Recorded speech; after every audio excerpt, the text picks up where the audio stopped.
महाराज, माननीय मुख्यमंत्र्यांनी सकारात्मक उत्तर दिलं, पण त्याच्यात अजून काही प्रश्न अनुत्तरित राहिले.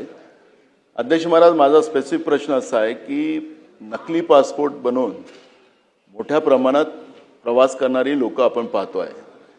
आणि तो पासपोर्ट असं असते माननीय मुख्यमंत्री महोदय, जसं तुम्ही सांगितलं की ज्याच्याकडे किरायाने ते राहतात, या हॉटेल्समध्ये राहतात, तर त्यांना तो पासपोर्ट पोलिसांना त्यांची सगळी माहिती द्यावी असं आपण म्हणालात. पण हे नकली पासपोर्ट तर आपल्याला एअरपोर्टला सुद्धा ते लोक त्याला खरं मानूनच ते इकडे प्रवास करतात, असं एक आपल्याला निदर्शनास आलं. एक दुसरं महत्त्वाचं की आतापर्यंत असे विदेशी लोक यांनी अशा किती लोकांवर कारवाई आपण आतापर्यंत केली आणि त्यांच्यावर कारवाई करत असताना कुठले कुठले गुन्हे दाखल करून काय स्थिती आहे आता ती.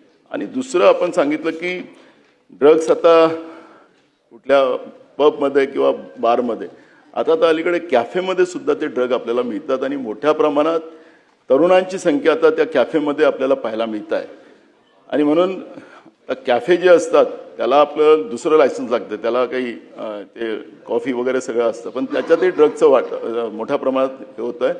आणि म्हणून या तीनही प्रश्नाचं उत्तर आपण या ठिकाणी द्यावं.